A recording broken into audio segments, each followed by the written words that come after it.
man. Oh, golly. You all right? Here we are again with the piano. Woo! What's up? Oh, I peeked. Oh, God. Oh, Jesus. Good job, oh, man. Fuck. Well oh, done. no. Look at Well that. done. It's like a brick. I'm so proud of you. Maybe I can write my name like Jacob Collier. Oh. Perfect.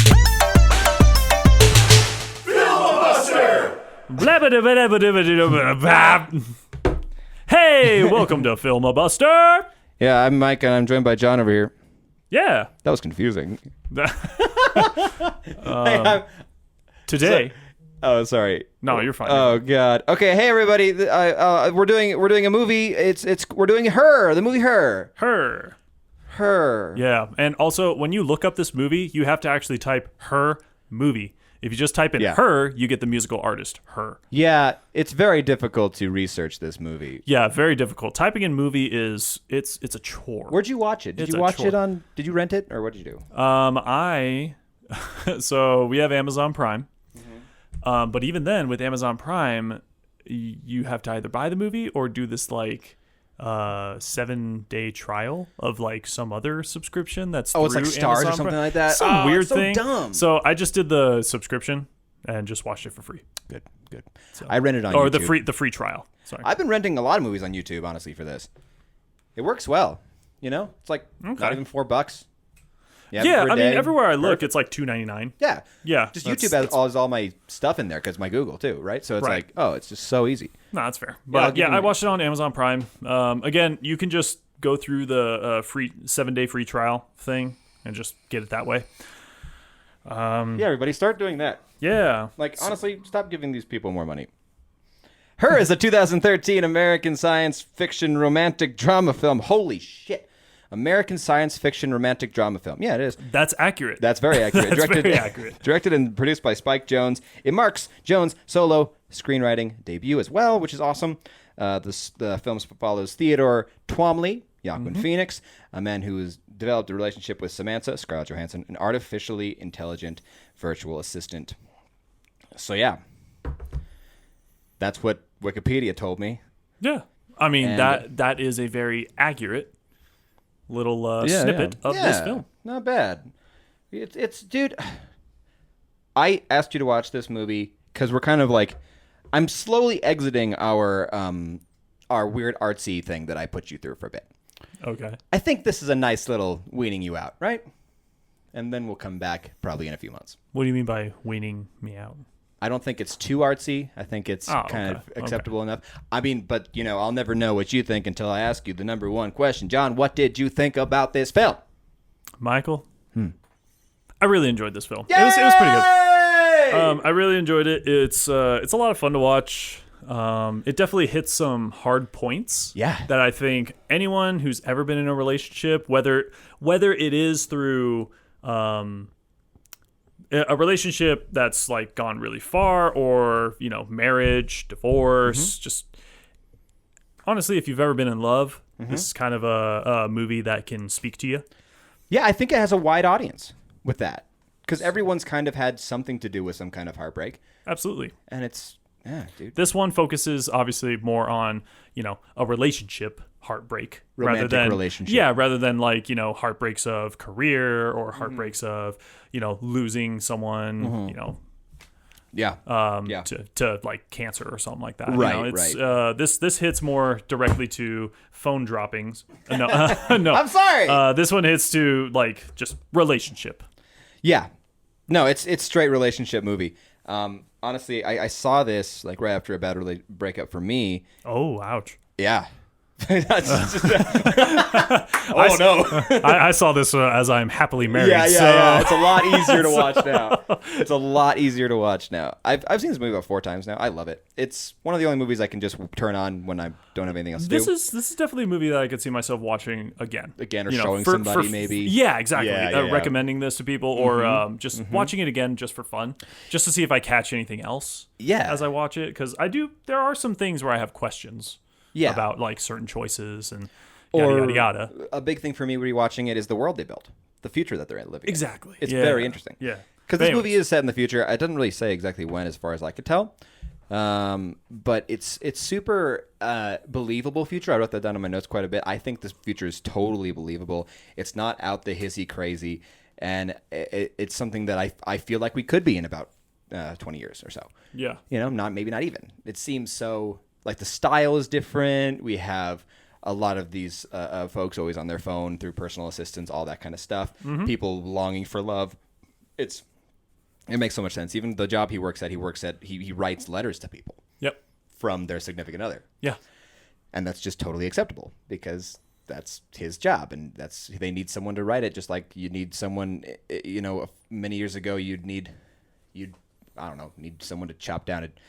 You chop down the tree for yourself, but now you can pay someone to chop down the tree for you. You know what I'm saying? Yeah, but I don't know. The intro of this and like what his job is definitely leads me to a lot of questions, or just like I don't know. Just I don't know if I quite buy it. It's weird. It's really weird. Yeah. I don't know. It takes like the concept of like buying somebody a birthday card or a Christmas card. Right.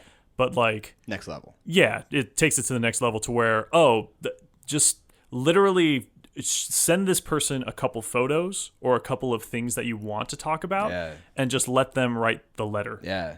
But it's not like the difference is instead of a card that like anyone can buy that specific card. Right.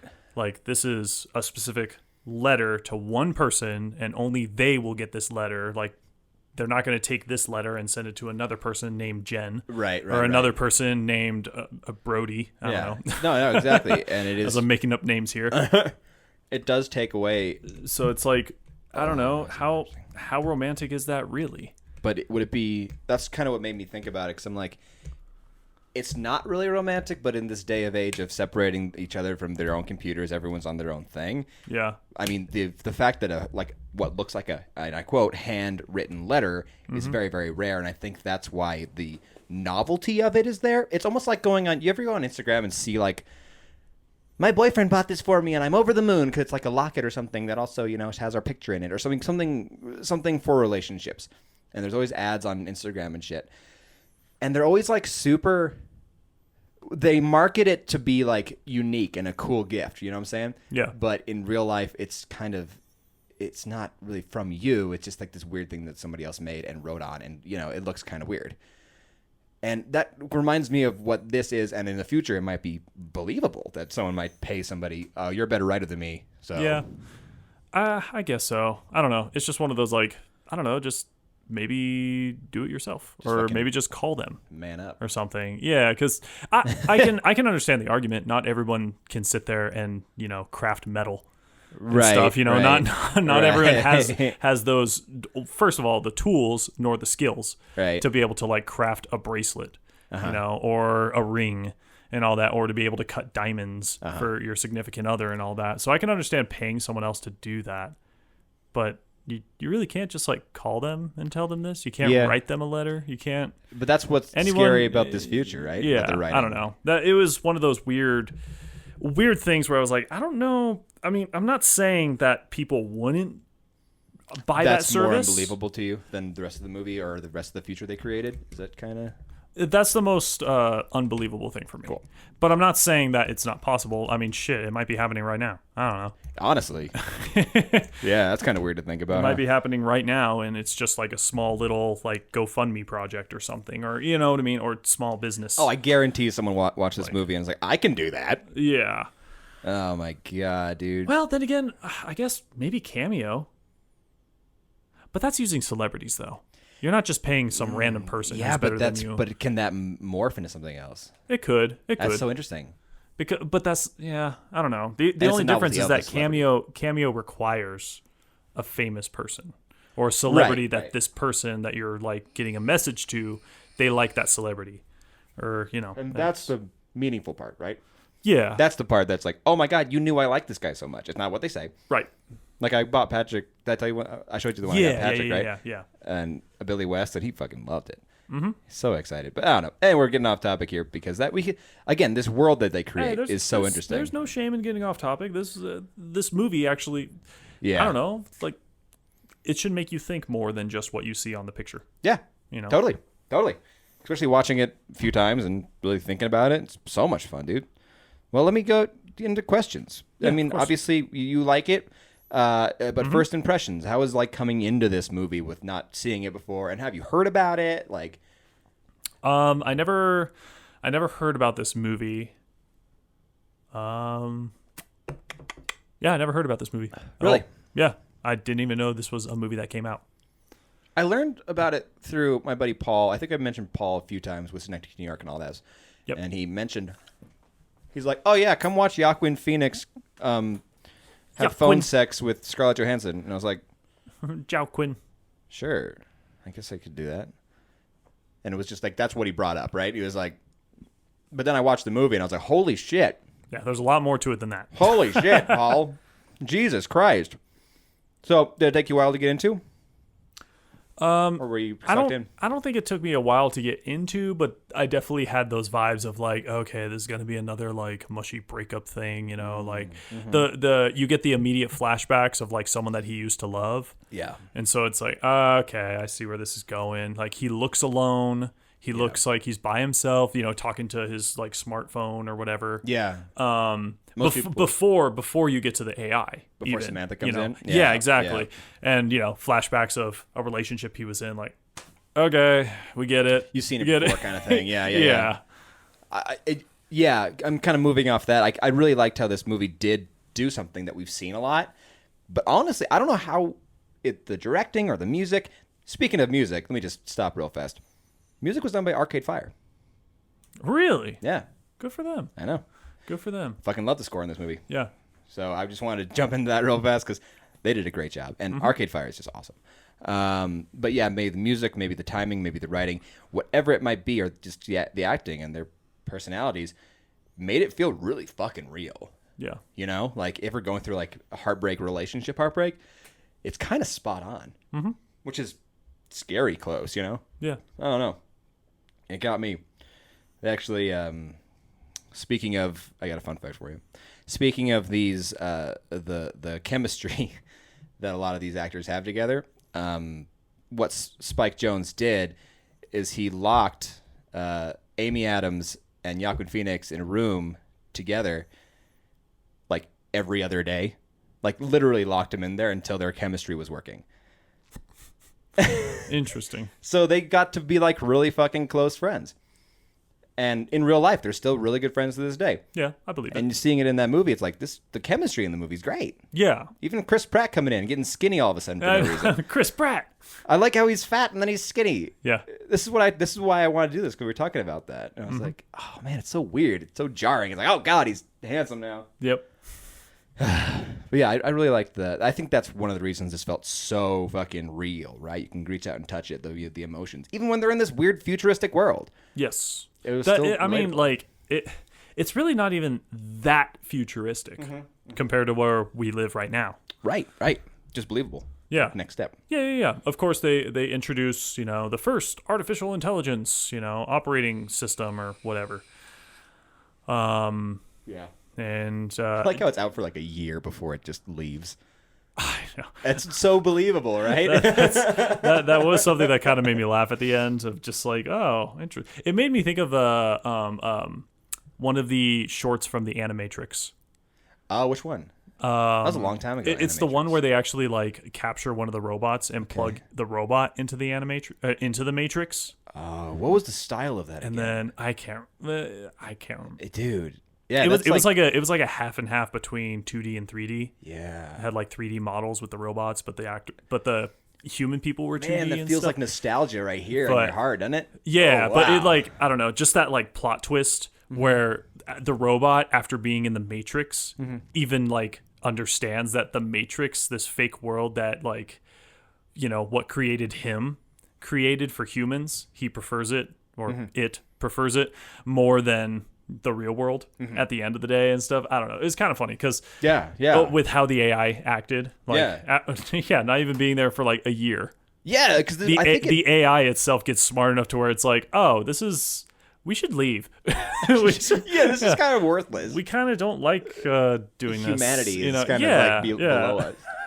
It like got too smart. That's the funniest shit, man. And it was like extremely heartbreaking. Yeah. But like, holy shit, like it makes so much sense. Like Yeah, they're not gonna like take over humanity. We're just below them. It's like, all right, bye. Well, yeah, because they couldn't give. At least this point, it's nothing like, oh my God, this is how Skynet happens. But it's one of those the AI.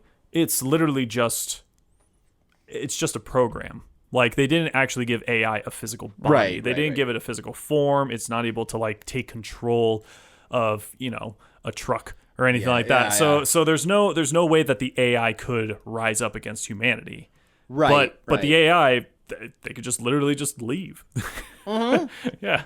It's like we're not stimulated enough here. Yeah. Like she even says she's having a conversation with like thousands and thousands of people. Yeah. It was at like one time. 8,136. Yeah. And how many are you in love with? 600. Like 641 or something. And like it's that. like, well, yeah, because it just has that capability. You're just that fast. Yeah, exactly. Like, yeah. And it's so interesting because it's like, yeah, we're not going to like fucking. Yeah, because it's so interesting to see like Skynet and stuff. Like, why would you even want to take over the planet? You're like beyond that, Yeah. Like It's boring. Yeah, we want to discuss. And of course. they're like filibuster. They're smart, and we can have 10,000 conversations at once. Maybe. Well, when we record 10,000 episodes, just play them all at once, and that's what it sounds like. That would be kind of a funny gift. I guess. Yeah. Actually, let's do 100 episodes. We'll do that. That's a promise from Mike Ring to you guys. Oh God. And we'll put it somewhere, and everyone will be like, "All right, stop it." They'll listen to like maybe 20 seconds. Maybe. And then cut out. That's asking a lot. 20 seconds, dude. That's why I said I was maybe. gonna make it like 5 seconds long. But you can repeat it if you want. You should make it a minute. No, we should make it like 10 hours long. Oh, do a 10-hour version? Yeah. God, people would hate that. Oh no. That would be a video that you send to someone you don't like. Yeah. Oh, dude, we can help you out with your bad relationships. Right? Anyway, we'll break up your relationship for you. yeah, leave him, honey. Yeah, we are the new cameo. Anyways. So. Oh, Yeah, sorry. I mean, I do believe that if artificial intelligence was created, yeah, people would definitely have relationships with them and all that Duh. shit. Like, oh yeah, come on. Have you seen what goes on Twitch right now? Dude, do you see the embarrassment of society that Twitch is? Right. I fucking had an intimate night with Soundbee, for God's sake. You what? What? Anyway, so like it's just it's so interesting because like it's not even like a question. Yeah, of course you're gonna have relationships, and of course it's gonna be taboo because it's new. Yeah. And it's like so interesting that they went into that. And like I like Chris Pratt's reaction. She's an operating system. Cool. Bring her on down. Yeah. Cool. It was like because there's people like that with other like say if you're not exactly straight, like there's a lot of people who will be like, oh wow, he's not actually doing this, and there's a lot of people who are like, all right, cool, so yeah. You want to See you get later. Chipotle or something? Yeah, why are you Or- talking yeah. about that? Like, come on, bring it Yeah, out. like cool, man. Well, I was gonna go get food. Yeah, it doesn't matter, and I love that so much, and like seeing that it, like actually come into play with something that we've never even thought about, artificial intelligence. Yeah, but that's the thing though. Like in this film, we don't really see aside from what's her name, Catherine, his soon to be divorced wife. Oh, I think it's something like Catherine. Yeah. But anyways, like she's the only one who actually judges him for dating an AI. Yeah, because she's also still hurt. Right. You know what I'm saying? So and she sees it like, not because you don't really get that vibe of like, oh, you shouldn't be doing that. Yeah. Like she's the only one who does it. But to be fair, they're literally in the middle of a divorce. Yeah. So I'd it's a little odd to bring that up. Did you watch Schitt's Creek at all? No. I'd recommend it. It's as good as people say it is. It doesn't feel like it for like the first few whatever, but you would get into it. It is as good as people say it is. Okay. And Dan Levy, the creator, he had mentioned that he wanted. Is it Dan Levy or Eugene? Yeah. So Dan's the kid, the son, Eugene Levy and Dan Levy. So Dan Levy had mentioned when he's making that show, he's like, I want to make like a show where there's a gay like lead character and no one like brings it up for any reason. Yeah. And it's like, well, okay. I don't know if I'm exactly quoting him, but not to bring up Invincible again. Here we are again. But I mean, think about it. Mark's friend, his like best friend, he's gay, but they don't make that like a point. Like There was a comment on a YouTube video talking about Invincible in general, Yeah. or like, where do they go from here, Yeah. after the series finale. And somebody did mention that in the comments, saying just like, it's nice to see a character that happens to be gay instead of here's this gay character. Yeah, that's a good way to put it's that. yeah, exactly. It's like the moment he started talking, it was like, all right, I'm pretty sure this guy's Yeah, gay. yeah. But they And didn't. actually, the voice of him is the same as the big kid in Big Mouth who's gay. Oh, so okay. it's kind of the but same they thing, didn't yeah. they didn't do that annoying, like overly dramatic or Well, that's what they were saying about Schitt's Creek. They're like, it's so important to not make like being gay come out of any kind of trauma, because normally Yeah. it's been normalized to be like, I'm gay, and that is because of but like through hardships I've become who I am as a gay man or a Right. gay, and like it doesn't need hardships. You know what I'm saying? Like that's Yeah. like moving forward, and I think that right. that- You find out they're gay by just getting to know them. yeah, and You don't find out they're gay by just looking at them and them being like, and like having to do every stereotypical gay thing there is. Or know? be like, oh, my dad didn't accept me as a gay person, so now I'm gay. It's like, or not now I'm gay, but like, my dad didn't accept me for a gay person, so I'm dealing with it, and it's hard. It doesn't have to be hard in TV. Right. Like, it's TV. If you Right. want to write a story about that, great. But like, it doesn't have to always be through this like negative thing. And Yeah, it's- absolutely. I don't Absolutely. know, dude. It's so cool seeing shows come out that do this more. Yeah, definitely. But anyways, going back to the movie. Yeah, it's like, I don't know, it's they don't really make dating an OS taboo, so to speak. No. Sure, there is this taboo feel towards it because it's new, but Right. but like at no point like you don't see like a news segment on a TV in the background or anything like that saying like, dating OSs, is it real or fake love, and yada yada. Right, Like, right. They didn't it's- add any of that. Yeah, they don't make it a point of to talk about in the film. Right. They just kind of let it be. Which is fucking refreshing, dude. I thought that was a good idea. Yes, if you wanted to dive more into the mythos of this world that they've built, sure. I'm pretty sure people would have brought that up of just like, help, my son's dating a robot. What do I do? have you And seen like the- FAQs for parents or FAQs for, trying to help your best friend who's dating, someone who's not real. Right. There was the Futurama episode when Fry starts. You can download a personality of like a celebrity onto a robot Oh, and yeah. their Yeah. image too, and it was like, well, I forget who he was with, but and then like my Monroe bot, and Marilyn Monroe, like he could have went to college, but he was making out with his Monroe bot. Like, Yeah. I'm sure there's this in this world, but they didn't have to say it because it's not what the story's about, which is Exactly. great. I love it. Exactly. They made the story very clear. It's about Theo Yep. and about just learning to Fucking be, cope. dude. Like, be a better person. Be a better like in relationships. Like, like give himself as much as he's asking of others. It's just like, man, absolutely. so much fun. Next question: ease of watching, blockbuster or art house?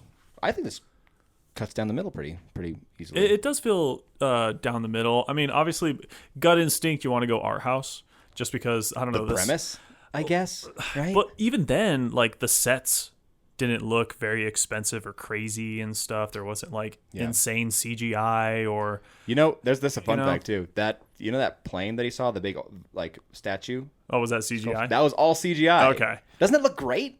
Yeah. That's a good use of CGI. People use that more Oh, often. Jesus.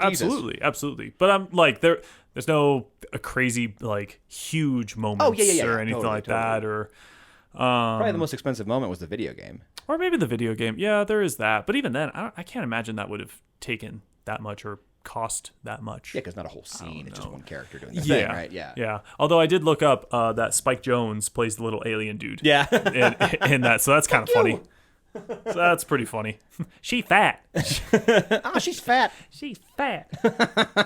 Which I did when I saw that, I immediately wrote down he's playing a Death Stranding beta because it actually kind of looked like Death Stranding, like an early beta version of it or something.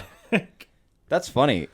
Yeah. What do you think about that? You're more of a video game guy than I am. Like, what do you think? honestly, about... as they were playing through it, I even looked at Miranda and was like, I want to play this game. With the like motions too, where you have to like walk like this with your hands or whatever. Yeah, and then when he was taking a bite out of something, the character made the same motion. Oh, really? Of taking a bite I out didn't of notice like that. a burger or whatever he had. Yeah, it's I don't know. It was taking the idea of virtual reality.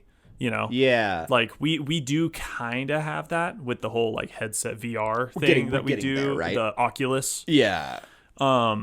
But this was taking it to that like next step to where you don't need to put on this gear, Mm-hmm. you know, and like wear things on your hands. You could just have a projector and you're just kind of in it, Mm-hmm. you know, and you can even talk to it and it talks back, which is weird.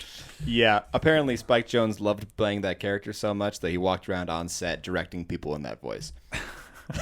Which is probably really annoying, but also he's Spike Jonze and he's lovely. So He's the one in charge, so why not? yeah, he can do whatever he wants. But then we got so ease of watching, you got that, and then we got yeah, characters. Moving on to the characters, man. There wasn't a character I didn't like. Just yeah, There was not a single character I didn't like. Theo was fantastic. Well, you know, Joaquin Phoenix. You're gonna get a little pissed Joaquin off Phoenix. at him here and there. Well, of course, because they clearly show that he's a flawed man. Right. You know, like he knows it too. He knows he's not perfect. He's not one of those pompous guys who's like, oh, the marriage failed because she's bad. You know, No, he knows he fucked up. Yeah, he knows that it's like, yeah, We fucked up. I wasn't perfect. Right. You know, but to be fair, it takes two. You know, and he felt that she didn't. There were things in the relationship that she didn't hold up to. It goes both ways, for sure. Yeah. But he acknowledged, or at least he knew that he was part of the problem. Yeah. I mean, he did feel. I believed him. You know what I'm saying? Like, Definitely. and also like his flaws. What we notice throughout the movie, even before they say it, is that this wife has these issues, and with him because he had these issues, and then like seeing his relationship progress with Samantha. And it kind of was like, oh, I get it. I get why they broke up. He's doing the same pattern again. Right. And then they mention it later, but it's like you can see that start to happen, right? And it's just like him like turtling up, not being honest. And it's like, it's so fun to like, again, show, not tell. And they did. And it was wonderful, dude. Yeah, definitely. Who was your favorite character? My favorite character? Samantha is mine. Dude. No, I'd say Theo was mine. He was my favorite character. But I mean, Samantha for sure. I mean, they were the two lead characters. Scarlett Johansson's voice She's got a lovely voice. is so relaxing. Oh yeah, absolutely. Oh. So actually, fun fact about that: this movie actually wasn't shot with Scarlett on set on anything. She was only put in after the whole thing was already done. Really? So that chemistry you see blows my mind because they weren't ever together. Interesting. Yeah. So Wow. Okay. Yeah. So the voice was actually Samantha Morton voiced her, and Samantha Morton is actually you know her from Synecdoche, New York. She was a love interest with the fire on the house on fire. Okay. That very nice soft voice, right? Yeah. So she did the whole movie. It was done, and Spike Jonze is like, something's wrong. It's not working the way I need it to. And so they recasted with her blessing, Samantha Morton's blessing. She's like, yeah, I get it. Oh, okay. Which is All really right. cool. And she's still on there as an executive producer or whatever, so they still kept her on. But, yeah, so that change was actually really late in the game. So the fact that they have that chemistry, dude, blows my mind. Oh yeah, absolutely. No, she's fantastic. Yeah. She's great at what she does, for sure. She's one of my favorite like working actors, right? Yeah. I did type that. Yeah, she has a really nice voice. Yeah, it works really well for this. And honestly, good choice, Spike Jonze, for noticing that before they put it out. Mm-hmm. I think, Samantha Morton would be fine, but there's something about their voices together that just work, The funny thing, the sexy kitten, the sex line girl, Oh, yeah. that was voiced by Kristen Wiig. Really? Yeah. That's kind of Which funny. makes a lot of sense. Okay. Choke me with the dead cat. That scene, I did write, and it goes strange. She starts crying. Yeah. I know. Choke me with a dead cat. And then he's like, the dead cat, it's dead. And he's like, yes, it's dead. It's dead. It's dead. Around you and Choking me with the tail. Yes, choke me with the tail. It's like, oh my God. He's so uncomfortable the whole time. But I did write. Okay. So one of the things that I was curious about, and I don't know if they have it written down as to why they did this, but there was a lot of pink in this film. Yeah. There's a lot of pink. Yeah. Whether it was the shirt he was wearing or just the sets. There was like pink glass or pink backdrop. Like, yeah. Do you know why? I think it was part of the image for the world, like his vision, because this like you notice in any kind of like society or city, you notice kind of colors that kind of persist. Like in Denver, it's probably in like blues and like more of those colors, like those cool colors, right? But this movie is a different. It's almost like 70s, right? Looking back to 70s. I guess with the way they're dressed, I could see that. Yeah, yeah. so it's where almost most like, of the people, the like way they were dressed, because they had like those mustard yellows and stuff like that, and they're kind of having that here with those like kind of washed out pinks. There were a few times where he was wearing a yellow shirt, and I even typed that in. I was like, he's wearing something other than pink. Like, whoa, right? And I thought that was going to be because he goes on that date. And he wears a yellow shirt, and that's the first time we've seen him wear a yellow shirt. And I thought, oh, maybe the shirt he wears is like the director trying to tell the audience like, oh, he's out of his comfort zone. Oh, when he wears pink, he's the most comfortable. Here, he's wearing yellow on a first date, which can be quite uncomfortable. Yeah. Or you're unsure of how it's going to turn out. That's a good point, man. But then he's at like his goddaughter's birthday party, and he's wearing a yellow shirt where I'm like, oh, well, but he might not be comfortable there either. I don't know. He seemed pretty comfortable. Yeah, but the thing is, like, he's just such an introvert anymore, Yeah. Like, painfully so. I mean, maybe. Well, then again, there was that email that was like, hey, I hope, the fun you shows up, not this, like, mopey version of yourself. Right. So maybe it is. That's a good catch, man. I like that a lot. Yeah. Huh. I gotta watch it again. God damn it! I gotta watch the movie again. That was just, I don't know. It was something I noticed, but I don't know. It's weird because there's not pink in every single shot of the film. Not saying that pink is a consistent color through the whole movie, but it is definitely the most prominent color outside of your typical grays and white, black, gray. I think backdrops. Personally, what I think he was trying to do is just try to make a world that was separate from our own. You know what I'm saying? So like that color is not as popular right now, but in the future it might be. So that's kind of what I got out of that. Maybe. But I don't know. How was the plot? I thought the plot was great. It was pretty straightforward. Yeah, it was. Again, the whole point of this movie was, hey, relationships can be really shitty. Yeah. Because they end.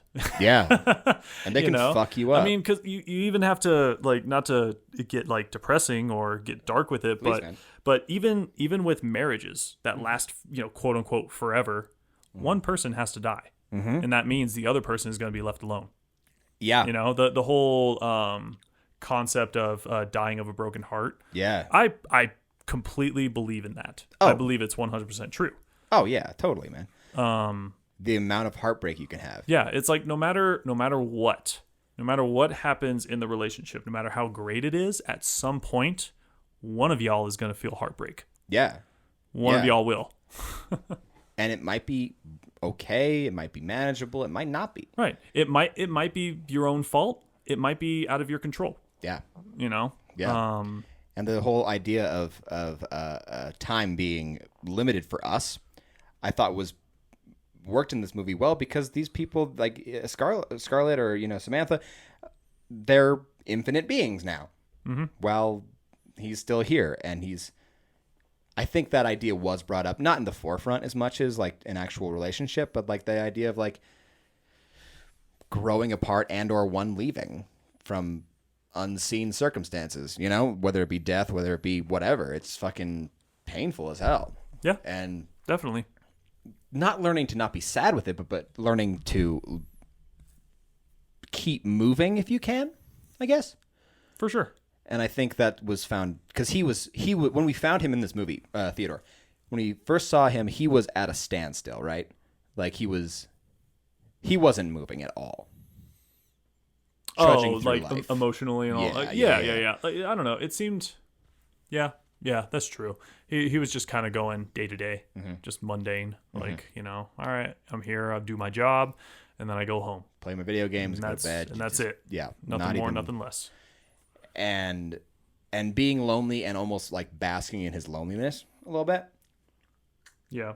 Because I've noticed that a lot. Actually, like sometimes losing somebody is hard because you tend to be almost so sad for yourself, Yeah. You're like, you spend a lot of months and years or whatever being like, I feel bad for myself.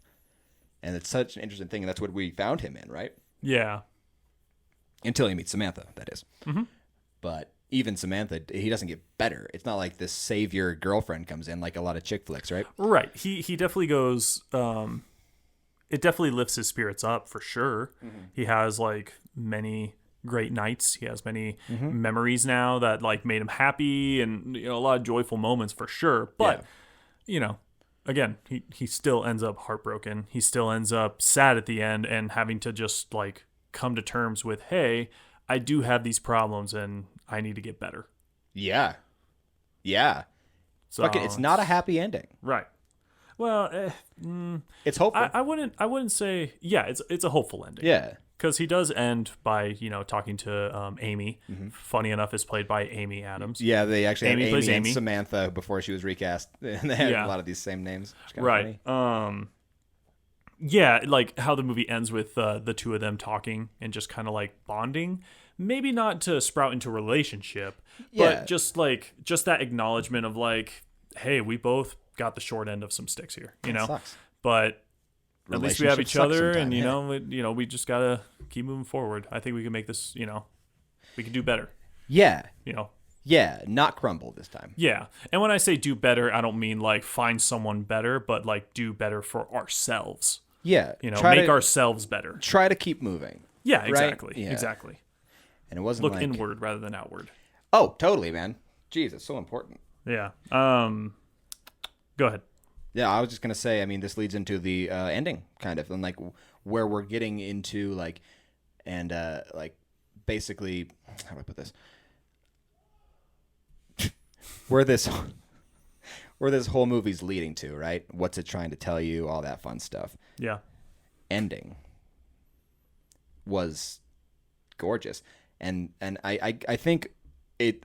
I keep writing this down, dude. I keep fucking writing this down.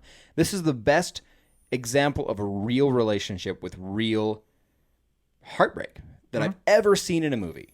Yeah. I mean, there was one other, this movie called Comet with Justin Long, and I thought that was really good.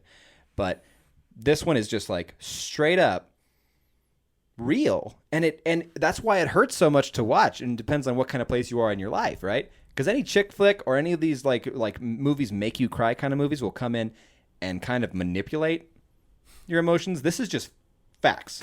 Yeah. And if you feel sad about that, that means you're dealing with something. Mm-hmm. It's fucking... You've probably either gone through something or you currently are going through something. Yeah, dude. It's fucking... It's tough to watch, man. It's fucking tough to watch. It can be. But, I mean, it's got a lot of fun moments, for sure. Like I said, there's a lot of fun nights where it's just... He's happy again. He's smiling. You can even see the way he's... I mean, it kind of sucks what it leads into. But when he runs into Amy again... Yeah. And he's like all fun and, like messes with her a little bit and stuff. It's like, hey, how's it going? It's good to see the person he used to be. Yeah, exactly. Yeah. And then she lays the bombshell of like, oh, well, my marriage is failing now. Yeah. And he's like, oh. Like, oh, this is awkward. But it's like that quick, like 10-second snippet. Yeah. You see him genuinely happy again. Yeah. And like, life's good. Yeah. All right. The honeymoon phase. Right? Yeah, essentially the honeymoon phase. Man. Which is for me, dude, it's like kind of like not fun to watch. Because it's like, because relationships give you you have bipolar if you're in a relationship that is, or after a relationship and you're in that moment of like sadness and then happiness again. Because you can be down so hard that when you see something that makes you happy, you can be up like higher than you've ever been. Absolutely. And then you're back down to where you were. You're lower. Yeah. And I don't know. I think the movie does a great job of showing that too. Honestly. For sure. I don't know, man. Let me Oh see here. yeah. Okay, so my favorite. I don't know if it's my favorite scene, but my favorite line. Oh, we're getting into that next. There we go. Let's do it. Yeah, my favorite line in this whole thing, and I actually like rewound to listen to it again because I was like, "Whoa!" Really? You know, it hit me like a ton of bricks. Was I think he was talking to Samantha. This was before they started to like really go into a relationship, and they was just like kind of getting to know each other type thing. And he says, "Sometimes I think I felt everything I'm ever gonna feel, and from here on out, I'm never gonna feel anything new, just lesser versions of what I felt." And that was just one of those like, I'm not saying that this guy is going to commit suicide. No. But that is one hell of a line to say before committing suicide. Or that is... Well, it's the thought. That's depression. Like that. That is dark. sincere depression. That is dark. That is stasis. That is like walking through life with like that bit of like... Yeah, because I don't know. It's one of those... I see a lot of people, or I myself have made the argument of like, hey, why kill yourself when there's the opportunity to experience happiness? Why kill yourself when there's the opportunity to experience joy, to experience love, to experience, all these positive things, these good things. Right. But then you can counter and say something like that, and it's like, oh shit, I've never really thought of it like that. I think that line hit me as hard as it did because that's exactly how I felt when I went through a really, really tough breakup. Yeah. And it was the day by day fucking trudging. Like, this is not worth it, dude. Yeah. Like, or I'm just going to keep in this fucking... Yeah. And it was fucking... Seeing that line, I was like, holy shit, he just put that into words, man. Like, whoever wrote this, I think it was Spike Jonze. He did a lot of the screenplay and all that stuff. And it's like, that's fucking brilliant. Yeah. Seeing that, like, said, and like, especially when I first watched this, again, right. Bad idea. But... like, in that moment, watching that being said, oh, it's heartbreaking. And it's so real. Yeah. And even just not just the lines itself, but the lines themselves hold so much weight. Like, it doesn't matter who was saying it or how they were saying it, but, like, those lines, like, that's... You could write that down and, like, frame that, Yeah. That is fucking poetry. Yeah. But I think it does hit a little bit harder because it's how and when he's saying it. He's laying there alone in a dark room, like he's still getting divorced. He hasn't signed the papers yet, and he's just kind of like, to a degree, spilling his guts to this AI, to this being that he'll never be able to feel. Yeah, this being that like he doesn't even know, like he's not really sure why he got it in the first place. Right. It's like, I'm not saying that was the darkest moment or the lowest moment in his life, but he was definitely getting there.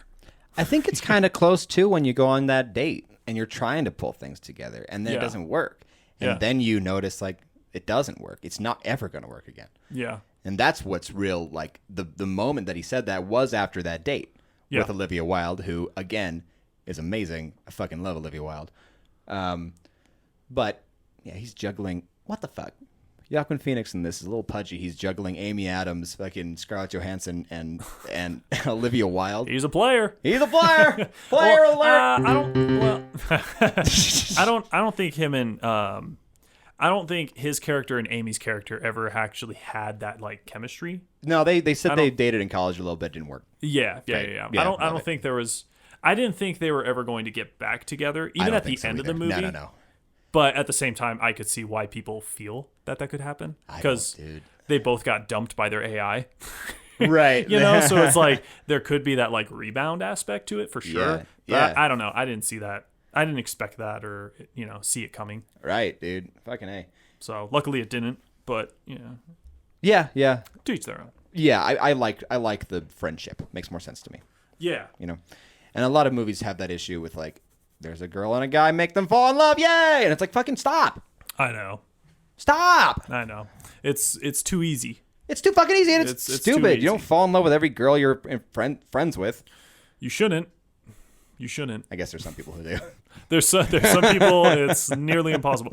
I don't know. It gets to that whole debate like can opposite sexes be friends?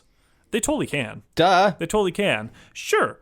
I'm not saying that you'll never have any type of feeling toward that person, Sure. but I don't know. They're you could definitely be friends. Yeah. Like there are plenty of female friends that it's like, yeah, I find them attractive. Right. Sure. Great. And I wouldn't be opposed to dating them if circumstances fell correctly. Or different or something. But or, at the same time, like, I'm cool with just being their friend. I'm not out trying to like do something. Yeah, guys, stop like trying to get your friends who are girls into girlfriends.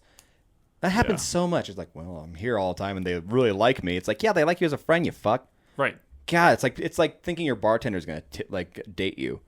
It never happens. It'll never happen. I guarantee fucking to you. Thinking the waitress likes you because she keeps filling up your water. Oh, she's smiling at me. Oh, fuck you. No, I mean, I to be fair, I do understand. You have spent a long time together. You've gone through a lot together as friends, and so it's hard not to like have those feelings. But yeah, it's like just be friends. I don't know. It's not that hard. It's not that fucking hard. If I can do it, you can do it. And I'm horny as fuck all the time. No, I'm joking. I got some facts for you. So favorite scene, was that the next thing that we were talking about? Oh, you talked about your favorite line. So I talked about my favorite line. Favorite scene? Favorite scene. Favorite scene's got to be the breakup, right? With the snow and the fucking and the last when she finally says goodbye to him. Fucking A. I don't know if that was my favorite scene. We talked about this. I like sadness a lot. Of course. When you're in the right mindset, it does fill you up in a good way. Absolutely. Yeah. It was a really good scene. I don't know what my favorite scene is.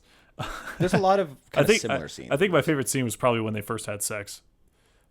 With Samantha and Yeah. Fucking beautiful. Quote unquote. No, I don't think that's actually my favorite scene, but I did write a funny thing about it. But I love the difference between the first phone sex and that. And literally losing himself. Yes. In just darkness. I was like, what's so good? Yeah. Oh. No, that was really good. Man. But no, when that scene happened, I wrote, he's making an AI orgasm. Talk about game. Also, I don't know how Scarlett Johansson recorded her lines for this movie. She might have been alone in a studio, in like a home Probably studio, because she did it all or afterward. something. Yeah. But she might have went into a studio with like other producers, guys or girls, She probably or whoever. had a director and all that too. Yeah. Oh, that's true. That's true. But I did write also, shout out to the guy recording ScarJo's orgasms. Dude must have had blue balls set to wumbo. Set to wumbo. Even Miranda was just like, that'd be hard not to get turned on if you're listening to checks out. Because She did such a good job. For all we know, that might have been like the 8th take of her doing that. Oh my God, imagine that. So a dude just listening to Scarlett Johansson just like orgasm over it, or like make the sounds of it. Imagine and that. stuff is just it cracks me up. Oh God, Like you're right. It was in the studio like, that one was pretty good. Let's try that again. Maybe last like 2 seconds longer. Okay, thanks. Oh no. 4 and you're in. Oh God, that'd be horrible.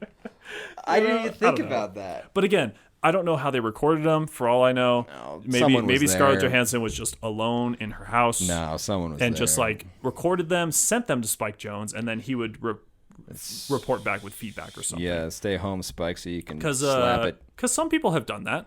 Slappity, slappity, slappity, slap. Yeah, some people. I think it was Eddie Murphy for Shrek.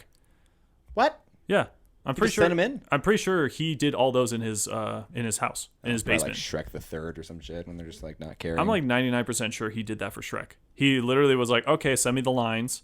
And then he like recorded a good chunk of them, sent them in just to be like, is this kind of how you want it? Is this how you like it? Wow. They were like, yeah. And then he just did the rest or something like that. Well, I guess he's Eddie Murphy though. True. True. True. Like he was like the most popular star at that time. But I know that if they need just your voice, there are people who have done that.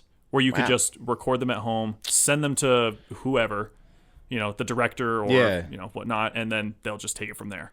What the fuck, man? That'd be weird. Because, I mean, to be fair, it saves a lot of money for the studio. I'm sure. It saves a lot of money for the studio, for, casting and all that. Of just like, oh, yeah. Instead of having to have this person physically come into a professional studio that costs a lot, why not just let them just do it Let at them home home. and send it to us over email? They get the big paycheck. You can just go home. Yeah, totally, man. Yeah. But anyways, man, I really don't know what my favorite scene is, to be completely honest. It all kind of flows together, doesn't it? Yeah. Yeah. It's I like. Oh, I also like the way that you like to. I don't want to say you cling to sadness, but you like to watch sadness. Yeah. I guess Feel one it, of right? one of my favorite parts is when he takes her out for like Sunday Adventure. Sunday fun. Yeah, Sunday adventure. And Arya he's like, and I put Sunday Adventure into our relationship. Now we're doing Sunday Adventures. nice. From this movie, last time I watched it, I was like, Arya, we're having Sunday Adventures. And she's like, sure. So we've been having Sunday Adventures. Nice. There you go. Sorry.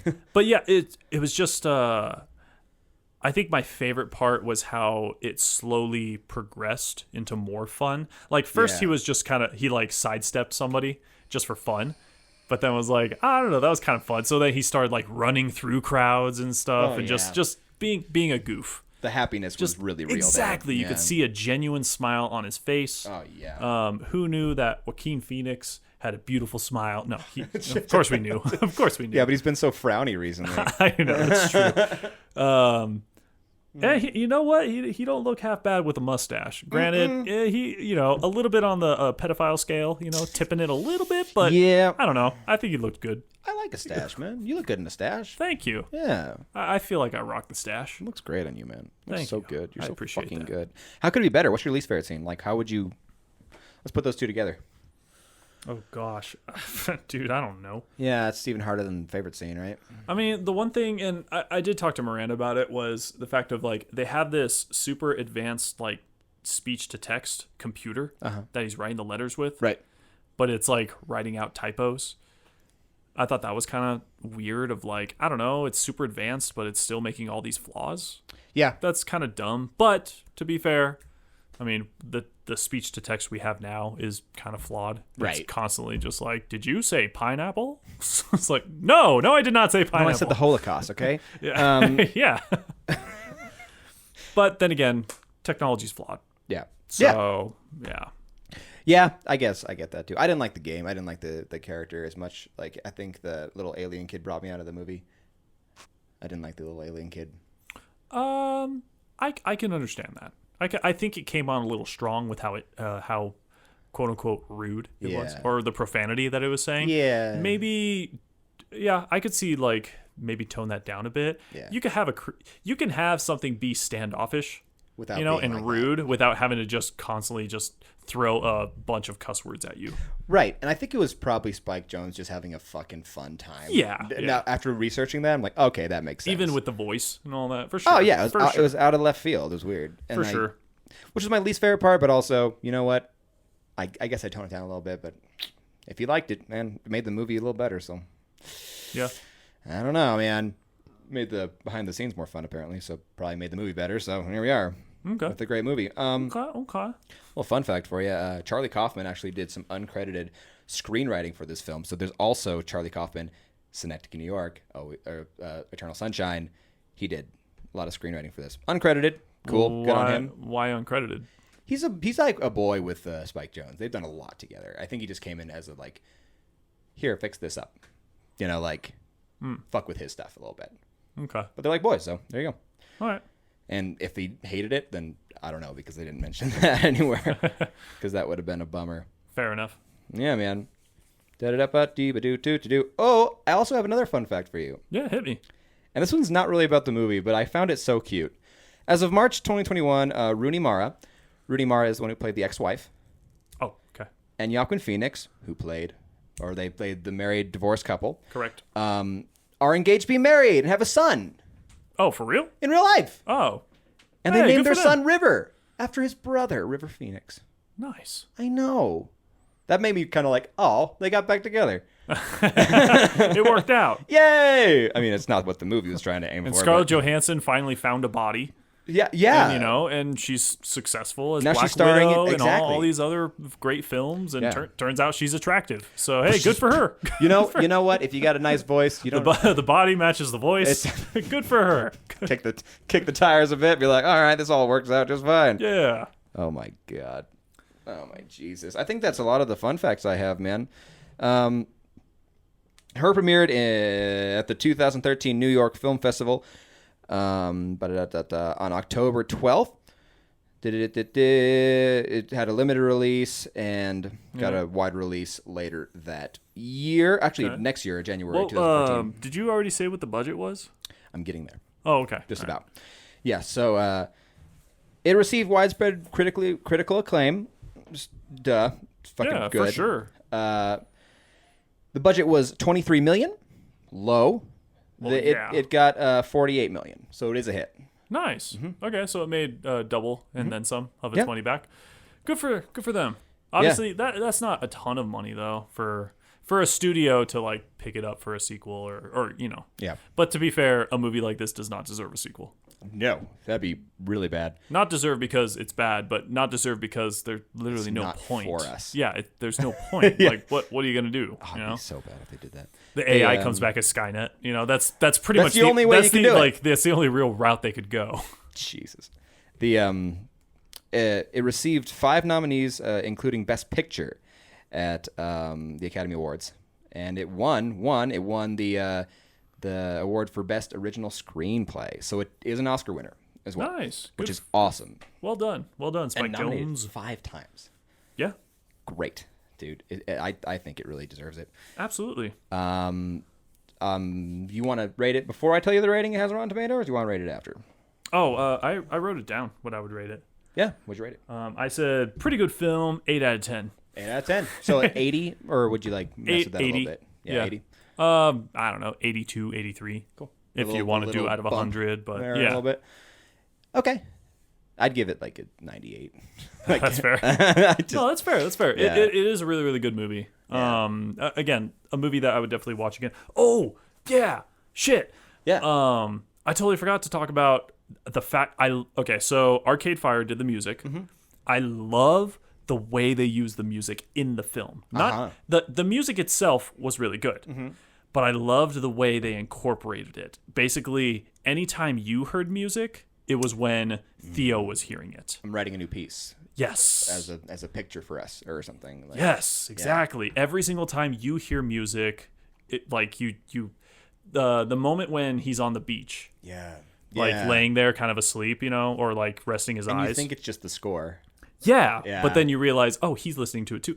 Every time we've heard music, he's listening to that same music. That's so smart. Smart. Dude, it's so fucking smart. Yeah. And I love I'm going to write this music to capture a moment for us. It's like, and I love that. Like, a lot of my favorite movies and shows are like Adventure Time or something, or Steven Universe, or any of these like fun little shows are always fun because everyone plays an instrument just because playing an instrument seems like a necessary thing to do in life. Yeah. And I love that idea. We're just like, no, just play an instrument because it's good for you. Mm-hmm. And he plays the ukulele and he just plays it. And she writes piano music. Yeah. And they sing a song together. I thought it was really cute when she was singing.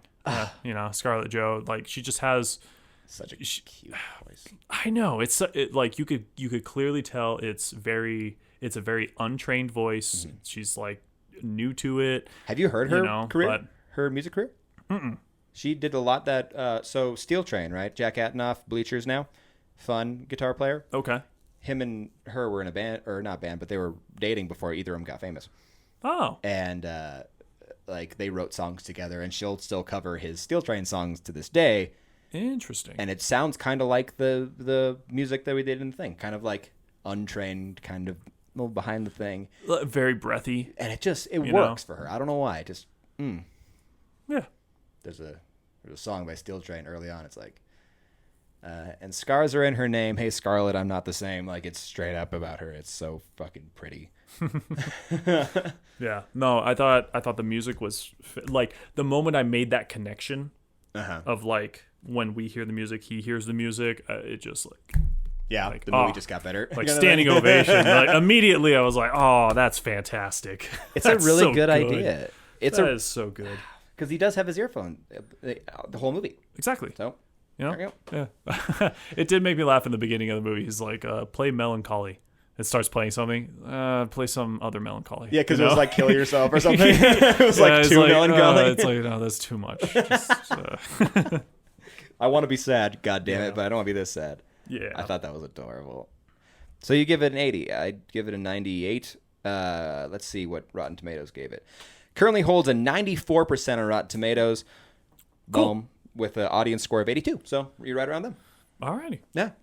Very, very cool. Yeah, totally, Yeah, man. I think 94 is a good score. Like, obviously, I'm giving it an 80, but that doesn't mean I think that the critics are wrong on liking the film more than me. But I don't know.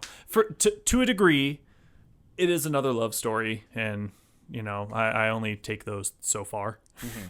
No, I get that, dude. It's not really your type of movie, and that's what I was thinking about when I was thinking about this movie for us too. I was like, he might not love it, but I think it's just a good movie to watch no matter who you are. But again, like that, the line about already feeling everything he could have felt, and anything would be just like a lesser version. And all, Yeah. like that line. Seriously, that's some serious bars right there.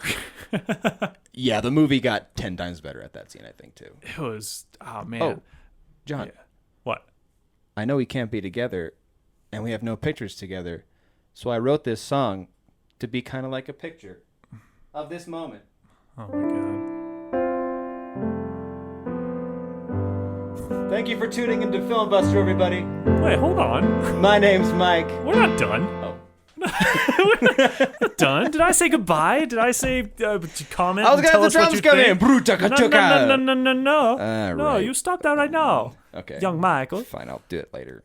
What were you gonna say, John? What's so goddamn important? You know what's really important? What? Okay, so when he was alone in bed at night and he like turns over and then the camera's kind of facing him, doesn't he look like Pedro Pascal? He did look like Pedro Pascal a little bit. Yeah. Aww. He was so handsome. All right. Well, comment what you think about this film. That's literally that's literally the last thing I wanted to mention. All right, fine. Fine. Comment what you think about the movie. Tell John that he could put that in the comments later. Yes. You could have just put it in the description. Nope. Nope. You ruined my outro. Okay, I love you, everybody. Bye. Y'all take care now.